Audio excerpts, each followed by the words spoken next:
할렐루야. 예수 그리스도 이름으로 하나님 말씀 증거하겠습니다.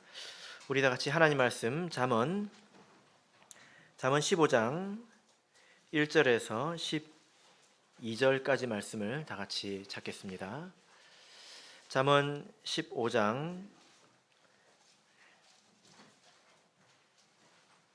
1절에서 12절까지 말씀을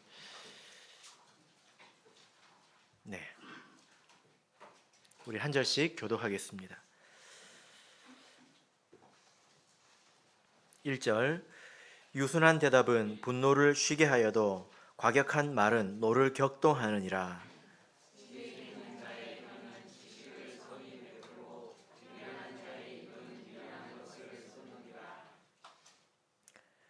여호와의 눈은 어디서든지 악인과 선인을 감찰하시느니라.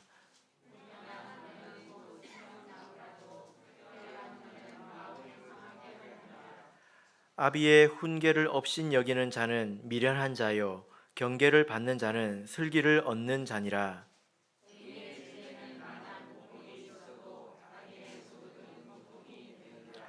지혜로운 자의 입술은 지식을 전파하여도 미련한 자의 마음은 정함이 없느니라.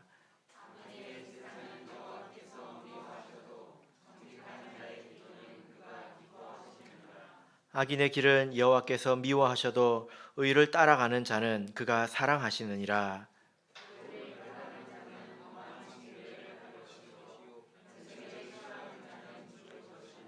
음부와 유명도 여호와의 앞에 드러나거든 하물며 인생의 마음이리요.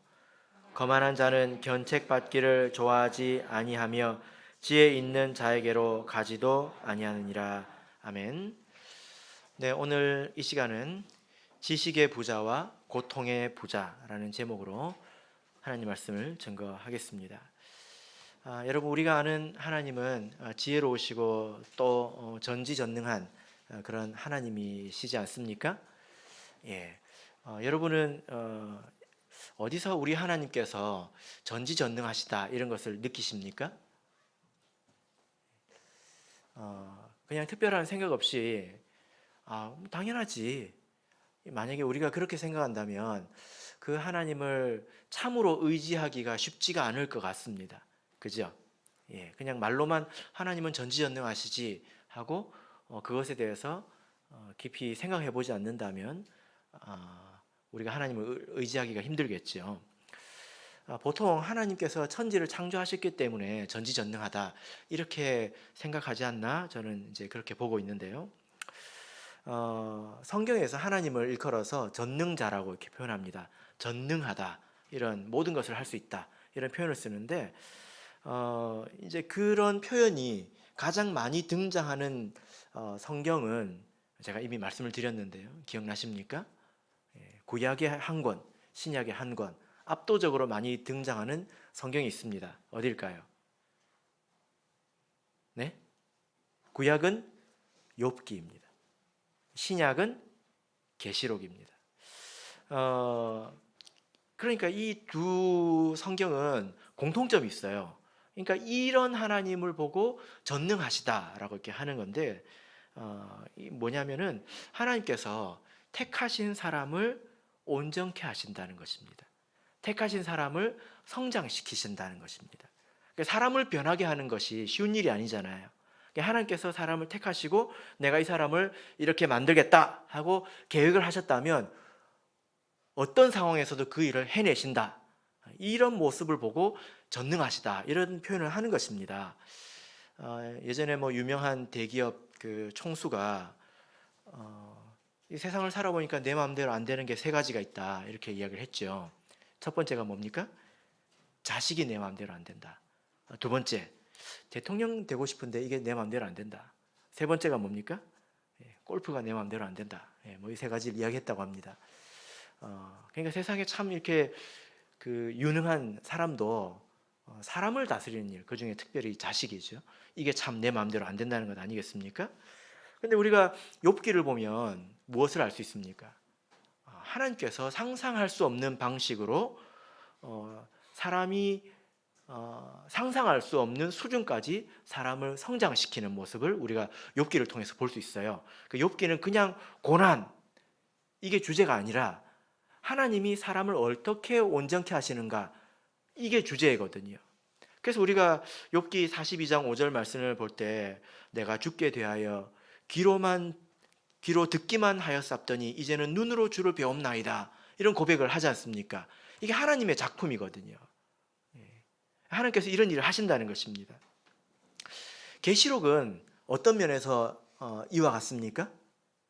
계시록은 이 욥기는 개인에 대한 이야기라면 계시록은 교회에 대한 이야기입니다. 하나님께서 세상에 부족한 사람들을 모으셔서 교회를 이루셨는데 이 교회를 어떻게 사랑으로 양육하고 어떻게 연단해서 결국 어떻게 아름다운 모습으로 만들어 놓으시는가, 우리가 지금 그 하나님의 손 안에 있다는 것입니다. 그래서 하나님께서 마지막에 이 교회를 어떤 모습으로 만드시나요? 새 예루살렘, 계시록 21장 2절을 보면 그 예비한 것이, 그러니까 이 신부가 예비가 되었다는 거예요. 아름답게 단장했다는 것인데 남편을 위하여 단장한 것 같더라. 하나님의 어린 양의 신부라고 불리어도 부족함이 없을 만큼 누가 봐도 아름다운 모습이 됐다는 것입니다. 세상에 물들지도 않고 또 다른 사람을 자기 몸처럼 사랑하고 그것을 이루기 위해서 전적으로 자기를 희생하는 모습을 볼 때 와, 세상에서 저렇게 아름다울 수가 없다. 어린 양의 신부로 손색이 없다. 이건 누가 하신 겁니까? 하나님이 하시는 거거든요. 그러니까 하나님의 전지전능을 우리가 어디서 느껴야 되냐면 개떡 같은 인간을 찰떡 같은 사람으로 바꿔놓는 모습을 통해서 우리가 하나님은 전능하시다 이걸 느끼는 거예요. 그래서 우리가 하나님은 전능하시다라는 것을 이런 데서 좀 찾을 수 있어야 합니다. 그래서 바울 사도도 이런 믿음을 가지고 살았는데요.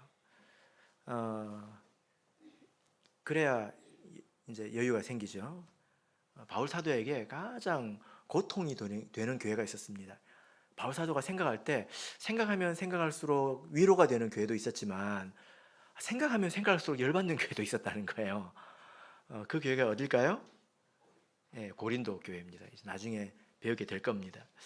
이 교회는 각종 죄가 묻어 있는 교회고 무질서하고 쥐뿔도 없으면서 교만하고 세속적이고 그러면서 이 영적인 권위를 무시하는 이런 것들이 엉켜가지고 얼마나 복잡한 교회인지 모릅니다.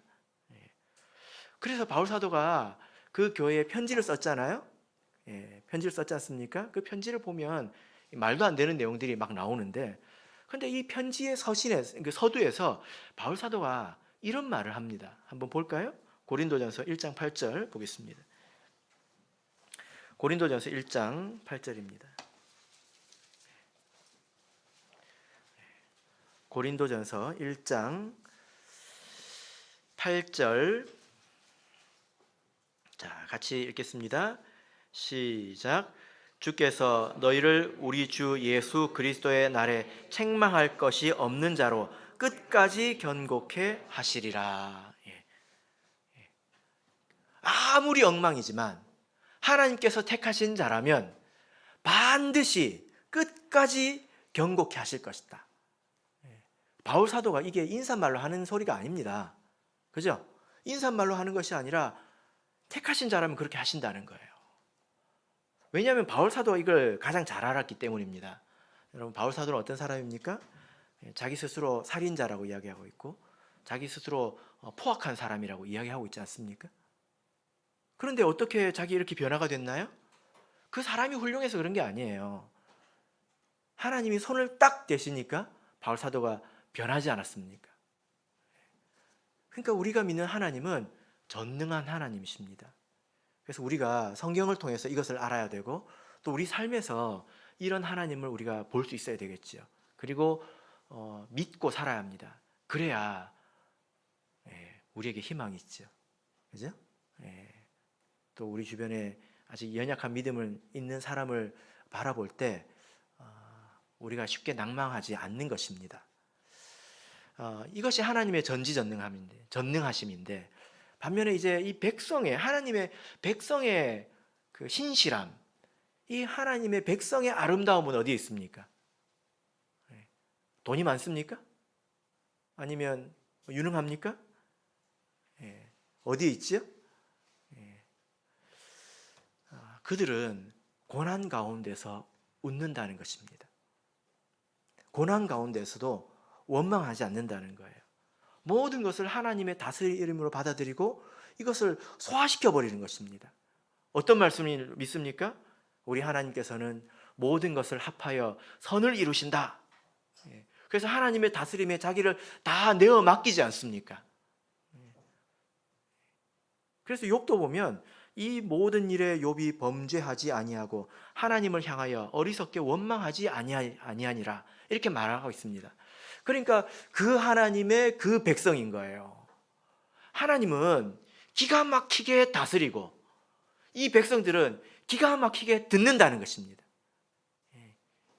이게 하나님과 백성의 조화이죠. 그죠? 여러분 우리가 가정을 단위로 이렇게 생각을 해보면 이런 하나님의 다스림이 1차적으로 가정에서 부모와 자녀 사이에 이루어집니다. 부모, 특별히 오늘 말씀 가운데서는 아비라고 등장하는데요, 나타나는데 이 아비는 하나님께서 세우신 대리자이지 않습니까? 하나님이 세우신 대리자입니다. 그래서 그들을 통해서 다스리시는 거예요. 그래서 이 가정이 하나님의 전체 나라처럼 훌륭해지려면 아버지가 중요합니다. 부모가 중요하다는 거예요. 그 중에 특히 아버지죠. 그 부모의 됨됨이는 어디서 볼 수 있습니까? 부모가 자식에 대해서 무엇을 책망하느냐, 또 어떻게 징계하느냐, 어떻게 다스리느냐, 이게 그 부모의 됨됨이에요. 믿음 안에서. 그래서 자녀를 빚어가는 솜씨가 얼마나 있느냐, 이게 이제 부모의 됨됨이죠. 반면에 자녀의 됨됨이는 무엇입니까? 그 부모의 지도를 어떻게 받느냐. 그래서 어떻게 지도하고 어떻게 다스리고 어떻게 듣느냐, 그 모습이 바로 그 가정의 현재 영적인 상태라는 것입니다. 오늘 본문의 이야기는 바로 압축적으로 말하자면 이 이야기입니다. 말을 잘하고 말을 잘 들어야 된다는 거예요. 자, 1절을 읽어보겠습니다. 잠언 15장 1절. 자, 읽겠습니다. 시작. 유순한 대답은 분노를 쉬게 하여도 과격한 말은 노를 격동하느니라. 자, 여기서 먼저 이 듣는 것에 대해서 말씀하고 있는데요. 지금 어떤 사람이 유순한 대답을 하고 있지 않습니까?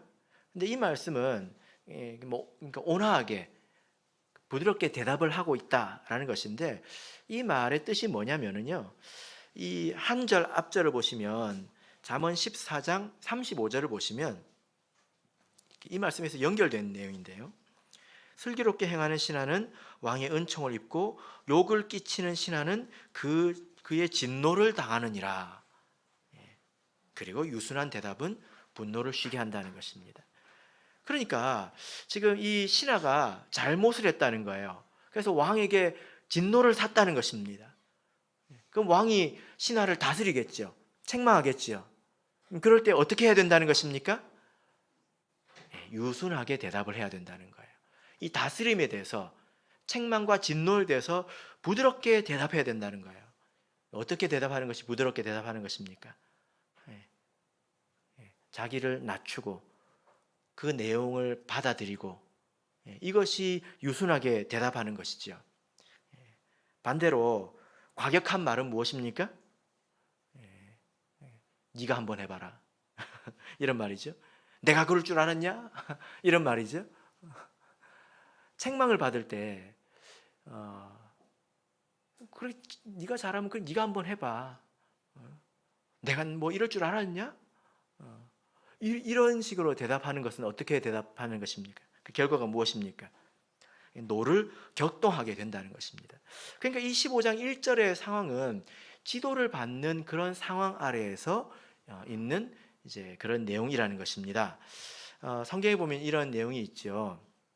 우리 사무엘상 25장을 한번 볼까요? 사무엘상 25장.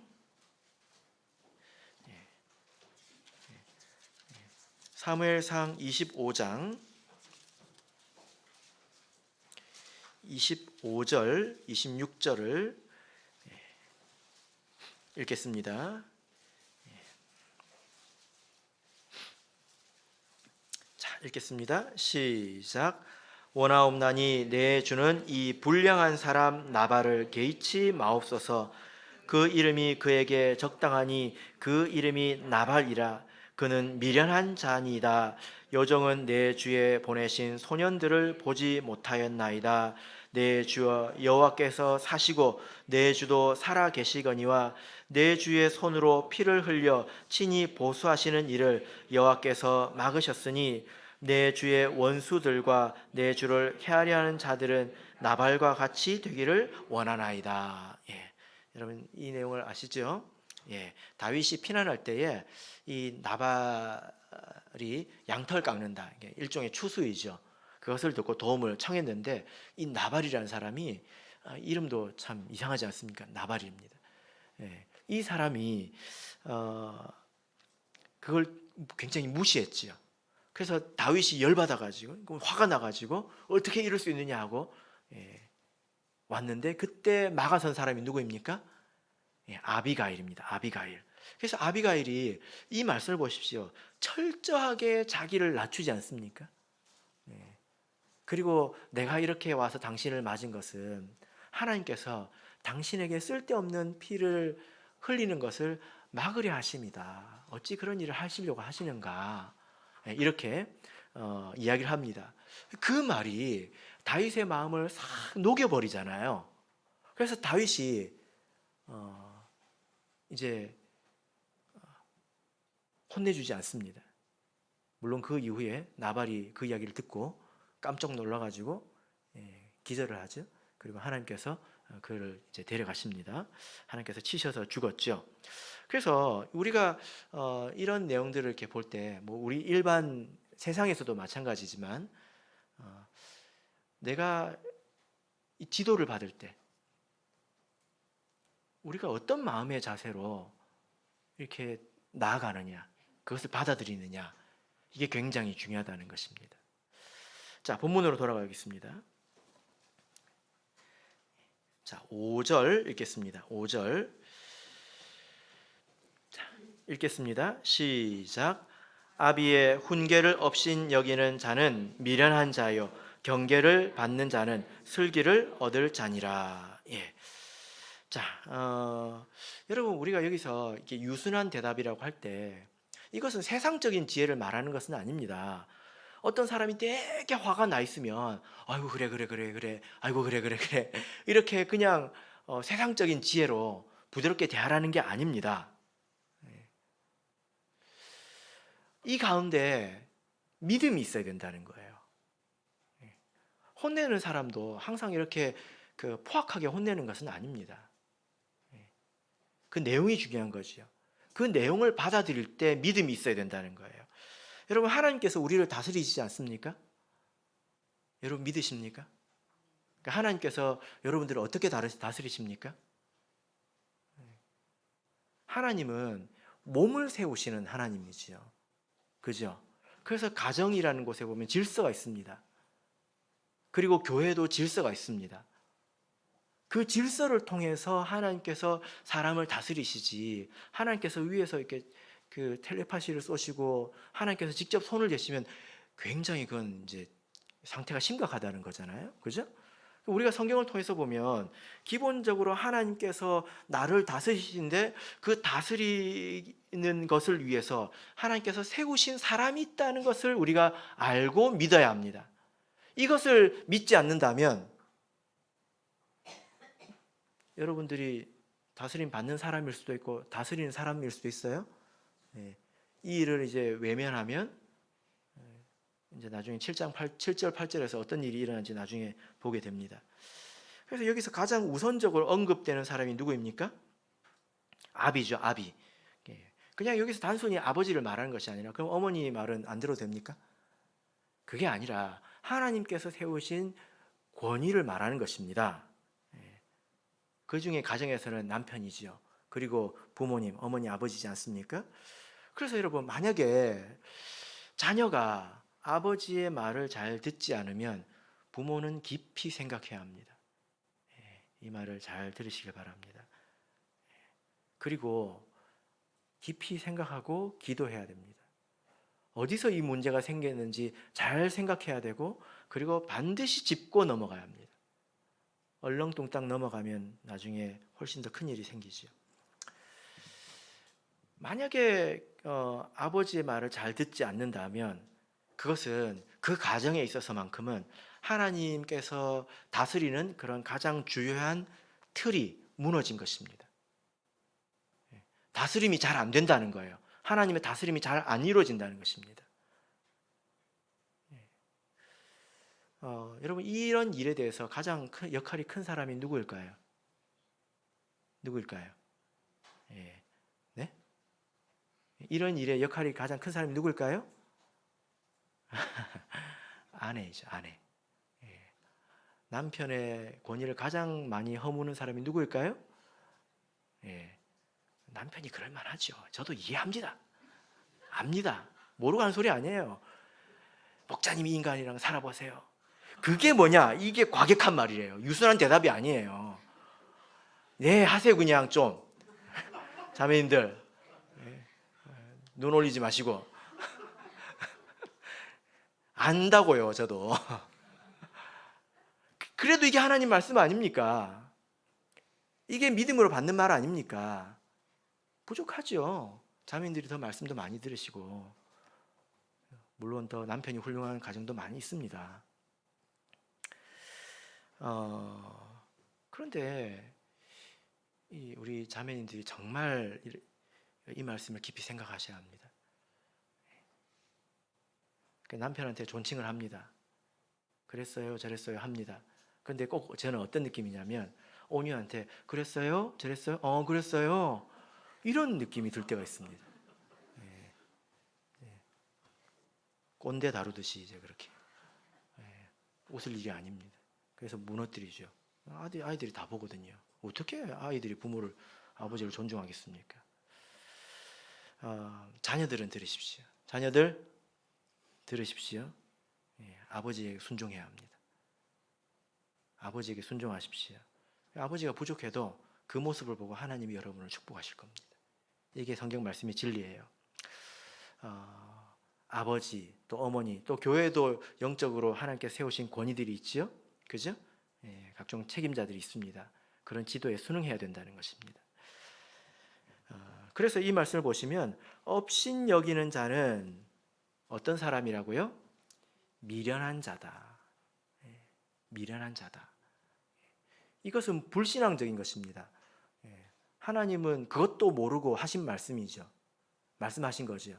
하나님은 내 남편이 어떤 사람인지도 모르고 우리 아버지가 어떤 사람인지도 모르고 이런 말씀을 하신 거죠. 하나님이 무능한 하나님인 거예요. 그래서 정말 조심해야 합니다. 자, 본문으로 돌아가서 2절을 읽겠습니다. 자, 2절 읽겠습니다. 시작. 지혜 있는 자의 혀는 지식을 선히 베풀고 미련한 자의 입은 미련한 것을 쏟느니라. 자, 이제 말하는 자에 대해서 말씀을 하고 있습니다. 이제 지혜 있는 자의 혀는 지식을 선히 베풀고, 그러니까 이 말은 부모이든지 뭐 아비이든지 남편이든지 또 교회의 책임자이든지 이런 사람들은 자신에게 권위가 있고 또 기회가 있다고 해서 함부로 말해서는 안 된다는 것입니다. 특별히 제일 조심해야 되는 게 무엇입니까? 화풀이하는 거죠. 그죠? 그리고 자기 자신의 개인의 가치관을 주입하려고 하는 것입니다. 그래서 여기 보면 지혜 있는 자의 혀는 지식을 선히 베푼다, 선하게 베푼다, 이렇게 말씀하고 있습니다. 그의 입에서 나오는 말은 지식이어야 된다는 거예요. 그러니까 부모가 또는 남편이, 교회 책임자들이 지식을 베풀어야 되지 자기 생각을 베풀어서는 안 된다는 것입니다. 이게 가르치는 사람의 책임이라는 것입니다. 가르치는 자가 다스리는 자가 책임을 게을리하든 듣는 사람이 그것을 업신여기든 결과는 똑같죠. 둘 다 망하는 것입니다. 그리고 여기서 또 선이 베풀라고 말하고 있는데 이 방식이 선해야 된다는 것입니다. 아름다워야 된다는 거죠. 만약에 그렇지 않는다면 하나님 앞에 책망을 받게 될 것입니다. 자, 이제 3절을 읽어보겠습니다. 3절 읽겠습니다. 시작. 여호와의 눈은 어디서든지 악인과 선인을 감찰하시느니라. 하나님께서는 모든 것을 다 아신다 라는 일반적인 말이지만, 자 여러분, 2절에서 지식을 선이 베푼다 라는 말이 나왔죠. 그리고 3절에서 또 선인이 나왔습니다. 선하다는 말이 계속 반복되고 있습니다. 그러니까 여기서 말하는 선한 사람은 누구입니까? 그냥 착하게 법 없이도 사는 사람을 말합니까? 아니에요. 여기서 말하는 선인은 지식을 선히 베푸는 사람, 마땅히 다스릴 것을 다스릴 줄 아는 사람입니다. 그죠? 그리고 그것을 유순한 대답으로 그것을 받아들이는 사람을 선인이라고 하고 있는 것입니다. 그래서 하나님께서 이 사람이 그런 관점에서 선한 사람인지 악한 사람인지 아신다는 거예요. 그러니까 우리가 일반적으로 사람이 참 선하다 하는 것과는 다른 개념입니다. 그죠? 이 말씀으로 보자면 어떤 사람이 선한 사람입니까? 모질게 말하는 사람이 선한 사람일 수 있어요. 그게 하나님의 뜻이라면 그러면 안 돼 라고 말하는 사람이 선한 사람이에요. 그리고 어떤 말을 들어도 그것이 맞는 말이면 그것을 받아들이는 사람이 선한 사람이에요. 착해 빠져가지고 해야 될 말도 못하고 그런 사람은 이 관점에서 보자면 악한 사람이죠. 하나님께서 자기에게 주신 책임을 다하지 못하는 사람이니까, 지식을 선히 베풀지 못하는 사람이니까 악한 사람이죠. 그죠? 우리는 다스리는 사람이고 또 다스림을 받는 사람입니다. 이중적인 위치에 있는데 여러분들은 선한 사람입니까? 아니면 악한 사람입니까? 하나님께서 다 보신다는 거예요. 내가 마땅히 들어야 될 말을 들을 때 어떤 자세로 내가 듣고 있는지 하나님 그 다 보신다는 겁니다. 그리고 내가 마땅히 책임지고 다스려야 될 때 어떻게 다스리고 있는지 하나님 보신다는 것입니다. 이 말씀의 뜻이 바로 그 뜻이죠. 자, 그래서 하나님은 악인과 선인을 감찰하신다, 다 보신다는 것입니다. 4절을 읽겠습니다. 시작.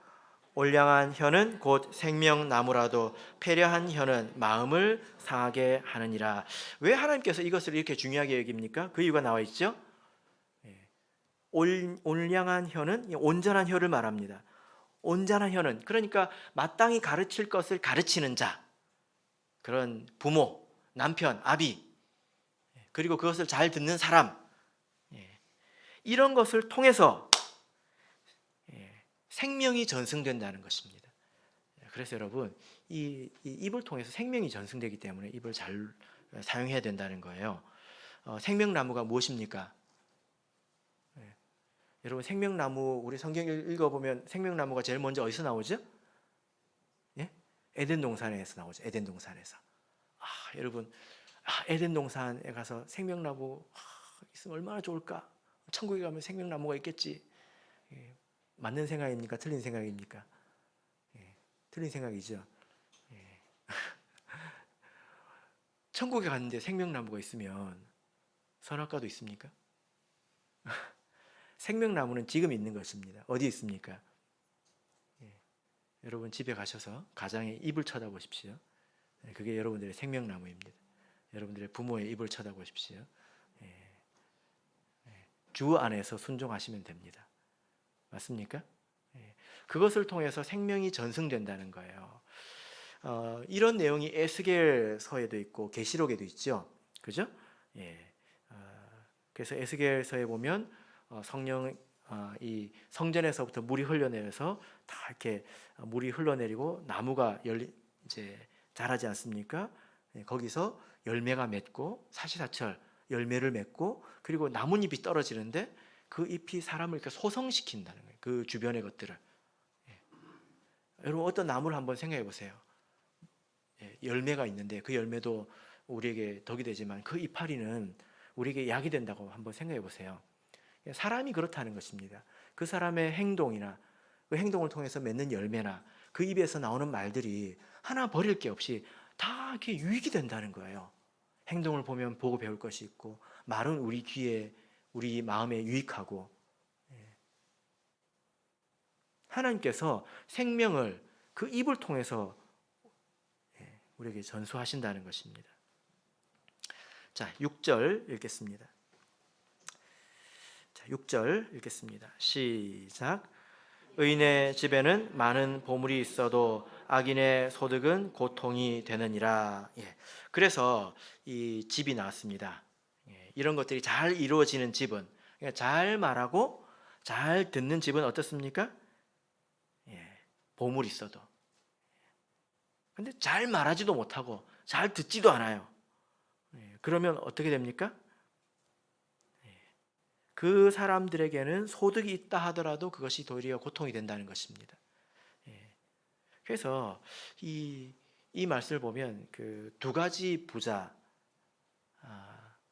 이제 나오는데 우리가 이런 지식의 부자가 될 것이냐 아니면 이런 고통의 부자가 될 것이냐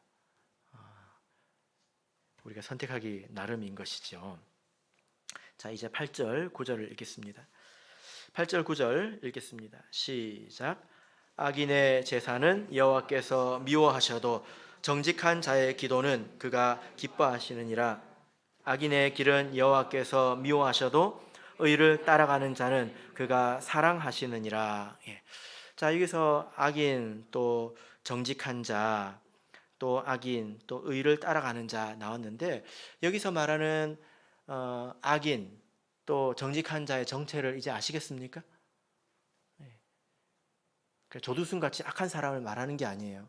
하나님의 백성 가운데 그 지도를 따르지 않는 다스림을 따르지 않는 자를 악한 자라고 하는 것입니다. 그래서 아무리 일을 열심히 해도 고집 부리는 사람을 말하는 거예요.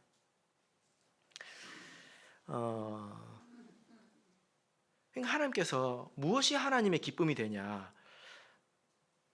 사람에게는 다 부족함이 있습니다. 부족함이 없는 사람을 하나님께서 기뻐하시는 것이 아니라 부족함이 있지만 하나님께서 인도하시는 그 인도, 그 다스리시는 그 다스림 이런 것들을 기쁘게 받아들이는 사람, 겸손한 마음으로 하나님 내가 몰랐어요. 내가 고칠게요. 이렇게 말하는 사람, 그 사람이 하나님께 기쁨이 된다는 것입니다. 아무리 잘나도요. 하나님 이 정도면 된 거 아니에요? 이제 그런 사람들은 하나님께서 괴로워하신다는 거죠. 특별히 이 말씀 8절 9절을 보시면 8절에서는 종교적인 측면을 말하고 있고 그 다음에 9절에서는 삶을 말하고 있는데 8절에서 악인의 제사, 악인이 드린 예배를 말합니다. 그리고 정직한 자의 기도, 하나님께 드리는 기도이죠. 악한 사람이 하나님의 다스림을 받지도 않고 지도를 따르지도 않으면서 예배를 드리고 내 할 거 다 했다 이러고 가잖아요. 하나님께서 그것을 싫어하신다는 것입니다. 그것을 만족해 하시지 않는다는 거예요. 하나님께서도 그런 말씀을 하셨지요. 너희가 나를 주님이라고 부르는데 내가 시키는 걸 하지도 않으면서 왜 주님이라고 부르냐? 그래 부르지 마라. 하나님께서 그렇게 말씀하시지 않습니까? 여러분은 하나님께서 여러분에게 직접 말씀하시면 들으실 것입니까? 그런 생각을 하신다면 여러분은 그런 생각을 안 하시겠죠. 근데 하신다면 성경에 나오는 그 부자 같은 사람입니다. 부자. 부자와 나사로 할 때 그 부자. 부자가 어떻게 생각했습니까? 죽은 자를 살려서 보내주시면 그 말을 들을 겁니다. 했죠. 그러니까 하나님께서 뭐라고 말씀하셨습니까? 이미 보낸 사람들로 충분하다. 그 사람들의 말을 듣지 않으면 죽은 사람이 올라와도 말 안 듣는다. 그래서 지금 하나님께서 나를 위해서 세우신 사람들의 말을 듣지 않으면 하나님이 직접 이야기해도 나는 사실 듣지 않을 겁니다. 괴로움만 더할 뿐이죠. 그래서 그런 마음가짐으로 내가 제사를 드리고 내가 기도를 해봐야 하나님께서 정 기뻐하시지 않는다는 것입니다. 근데 어떤 사람의 그런 예배를 기뻐하십니까? 듣는 사람들이 정직하게 그것을 받아들이는 사람, 듣는 사람을 기뻐하신다는 것입니다. 그리고 9절을 보시면 이제 악인의 길이 나옵니다. 악인의 길. 이것은 삶을 말하죠. 여러분 그런 표현 들어보셨습니까? 행동 하나하나가 마음에 안 든다. 그런 표현 들어보셨죠? 이런 사람들은 살아가는 그 모든 일들도 하나님께서 마음에 들지 않는다는 것입니다. 그 인생 길이 마음에 들지 않는다는 거예요. 여러분 그래서 우리가 어떻게 하나님의 다스림을 받아들이느냐, 하나님께서 세우신 사람들을 통해서 나에게 주어지는 그 다스림을 어떻게 받아들이느냐에 따라서 하나님께서 나를 대하시는 것이 이렇게 달라진다는 것입니다. 자, 10절부터 12절을 읽겠습니다. 10절에서 12절 읽겠습니다. 시작. 도를 배반하는 자는 엄한 징계를 받을 것이요 견책을 싫어하는 자는 죽을 것이니라. 음부와 유명도 여호와의 앞에 드러나거든 하물며 인생의 마음이리요 거만한 자는 견책받기를 좋아하지 아니하며 지혜 있는 자에게로 가지도 아니하니라. 예. 자, 그래서 이 말씀을 보시면 음부와 유명도, 이것은 우리 인생이 접근할 수 없는 그 죽음의 커튼 그 뒷부분을 말하죠. 그 부분도 하나님 앞에 다 드러나는데 우리 사람의 마음이 정말 듣는 것인지 아니면 듣는 척하는 것인지 하나님 다 아신다는 거예요. 그죠? 그래서 12절을 보시면 거만한 자는 견책받기를 좋아하지 아니한다는 것. 이것은 계속 지금 다스림이라는 주제가 계속 흐르고 있죠. 견책받기를 좋아하지 않고 지혜 있는 자에게로 가지도 않는다. 지혜 있는 자 옆에 가면 어떤 소리를 듣습니까? 책망받으니까 가기 싫어한다는 거예요. 그 어떤 걸 좋아합니까? 자기를 좋아하는 사람 혹은 자기가 좋아하는 사람 옆에만 있기를 원한다는 것입니다. 안타까운 일이죠. 그러면 어떤 일이 생길까요? 10절 도를 배반하는 자는 엄한 징계를 받을 것이요. 이것은 배교를 말하는 것이 아니라 하나님의 다스림을 받아들이지 않는 자를 말합니다. 그럼 결국 엄한 징계를 받게 된다는 것입니다. 견책을 싫어하는 자는 죽을 것이니라. 영적으로 생명이 끊어질 수도 있다는 거죠. 두려운 것입니다. 그래서 하나님께서 이렇게 다스림을 따르지 않으신다면 여러분 하나님은 전능한 하나님이십니다. 그래서 그 사람을 어떻게 다스려야 되는지 아주 기가 막히게 아시죠. 그래서 어디를 치면 아픈지도 하나님이 아주 잘 아십니다. 이게 우리가 경험하고 사는 바이지 않습니까? 이렇게만 이야기를 하면 그냥 지당하신 말씀처럼 또 들으실 것 같아서 제가 이제 간증을 하나 들려드리겠습니다. 사실 제가 이 간증을 어떤 간증을 하면 좋을까 이렇게 두 줄을 딱 비워놓고 집에 밥을 먹으러 갔다 왔습니다. 저녁 식사를 하려고 갔다 왔습니다. 그리고 이 두 줄을 비워놨다는 사실을 까맣게 잊어버리고 이제 저녁 식사를 좀 일찍 해가지고 교회 다시 돌아와서 이제 그 다른 나라 유튜브에 들어가서 간증을 제가 들었습니다. 두 줄을 비워 이걸 채우려고 들은 건 아니에요. 어떤 사람이 제가 아는 사람이 세례를 받은 이야기를 이렇게 했는데 절반까지는 세례인데 그 뒷부분은 성령 받은 이야기더라고요. 그래서 제가 이렇게 들었는데 이 형제가 대단한 사람입니다. 예, 월드 클래스입니다. 아주 대단한 사람입니다. 근데 이 사람이 굉장히 완고한 사람이에요. 딱 봐도 그게 느껴지는 사람, 자신감이 있고요. 그럴 만한 사람이에요. 근데 이 사람이 원체 자부심이 있다 보니까 성령 받기를 거부했습니다. 예. 그렇게 하면 또 매어 살고 뭐 꼭 하나님의 길을 따를 필요가 있나? 이렇게 생각을 했어요. 거부를 했습니다. 근데 어느 날부터 어떤 일이 생겼냐면 이상한 기운이 자기를 감싸고 있는 걸 느꼈어요. 예. 그리고 그때부터 막연한 두려움이 생기기 시작했습니다. 그래서 그 두려움을 잊어버리려면 이 사람이 바이올린을 연주하는 사람이거든요. 그 바이올린을 연습실에 가서 바이올린 계속 연주를 하는데 그 바이올린이 수십억짜리입니다. 수십억짜리. 이걸 연주를 하는데 갑자기 앞에서 검은 구름이 나타나가지고 지붕으로 올라갔다가 자기한테로 왔다가 그러는 거예요. 미칠 지경이죠. 그 수십억짜리 바이올린을 떨어뜨릴 뻔했다고 그러더라고요. 그래가지고 떨어뜨리면 안 되니까 그걸 딱 올려놓고 그냥 땅바닥에 엎드려가지고 하나님한테 살려달라고 기도를 했대요. 근데 안 고쳐졌습니다. 그래가지고 이 사람이 그때부터 어떻게 지냈냐면 문을 열고 나가면 누가 자기 머리에 총을 쏠 것 같아가지고 문을 열고 이렇게 보고, 그리고 그 길을 가다가 뭐 어떤 간판에 그 스마일 있잖아요. 스마일. 그게 자기를 보면 기분 나쁘게 씩 웃고 있는 것처럼 보이고, 식당 가서 밥을 먹는데 그 사람들의 얼굴이 다 일그러져 보이고, 그래가지고 그 뒤로부터 한 발자국도 집을 못 나가는 거예요. 너무 두려워가지고. 그래가지고 안식일이 되었습니다. 그래가지고 세상에서 제일 안전한 곳은 교회다 해가지고 일찌감치 교회를 갔어요. 그래서 딱 갔는데 그날 성령 받는 기도회를 하더래요. 그래가지고 하나님 앞에 엎드려가지고 회개를 했습니다. 그래가지고 성령을 충만하게 받았대요.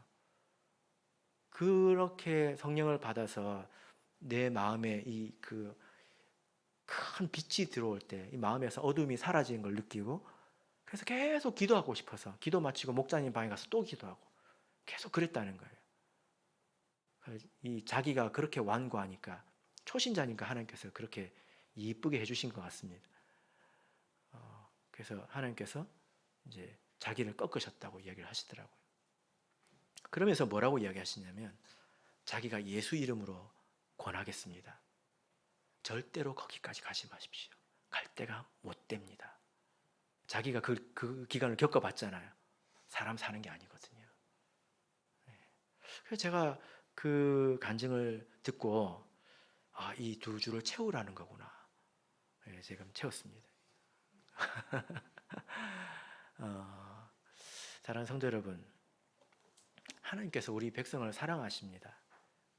전능한 하나님이시기 때문에 우리가 순전히 순수하게 하나님을 따라가면 하나님께서 우리를 부드럽게 인도를 해주실 텐데, 우리가 고집 부리고 내려놓지 못하고 고치지 않고 완악하게 굴면 하나님은 하나님대로 방법이 있습니다.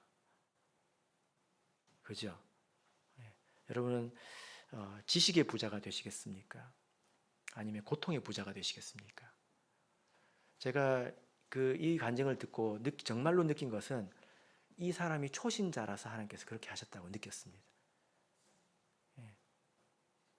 아무것도 모르니까, 아직 하나님에 대해서 뭘 잘 모르니까 그렇게 한 거죠. 근데 만약에 하나님을 제법 아는 사람이 그런다면 그렇게 하시지 않을 거라고 생각이 됩니다. 세상에는 더 고통스러운 방법들이 많이 있죠. 여러분, 그래서 이 말씀을 듣고 우리는 지혜롭고 선하고 또 정직한 자가 되기를 바랍니다.